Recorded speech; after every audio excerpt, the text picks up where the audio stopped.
अगर आप भी चाहते हैं कि सोनोटोन भोजपुरी का ऑडियो वीडियो सबसे पहले आप तक पहुंचे, तो लाल बटन दबाकर चैनल को सब्सक्राइब करें और हाँ, बेल आइकन को दबाना ना भूलें।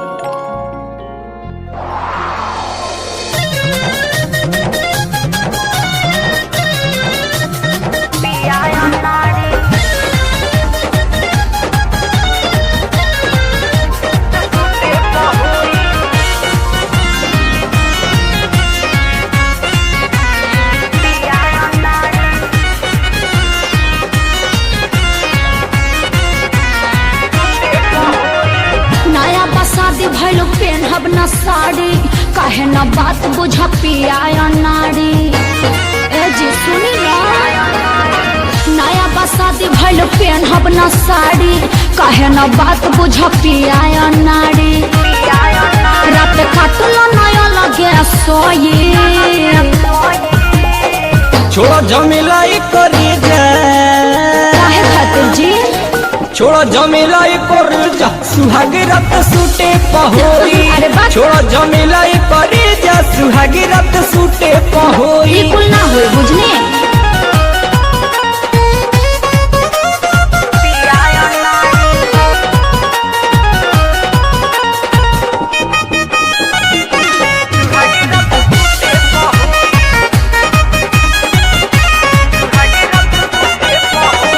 मान जाए राजा तनी सुत कर बट के, आज वाली रात फेरू बट के।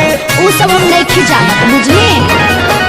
मान जाए राजा तनी सुत कर बट के, आज वाली रात फेरू बट के। मन भरल न दूरे से कोई, छोड़ो झमेला करे जा। काहे खातिर बहाना ना चली। छोड़ा झमेला करे जा, सुहाग रात सूटे पहोरी। ना बाबा ना। छोड़ा झमेला करे जा, सुहाग रात सूटे पहोरी। ओहो, जिद मत करिए।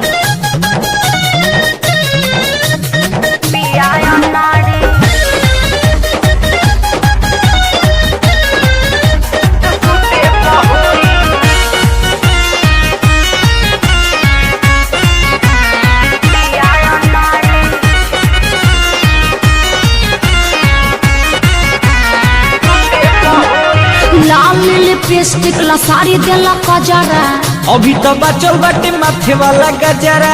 ओहो, जिद काहे कइले बानी इतना। लाल लिपस्टिक ला साड़ी देला कजरा, अभी तो बचल बाटे माथे वाला गजरा। हाँ तो सुन ले, कल है सुत जाई हर रहे न कोई, बात बुझा। छोड़ा झमेला करे जा। अरे काहे ला हो? छोड़ा झमेला करे जा, सुहाग रात सूटे पहोरी। छोड़ा झमेला करे जा, सुहाग रात सूटे पहोरी। ठीक है ना ना।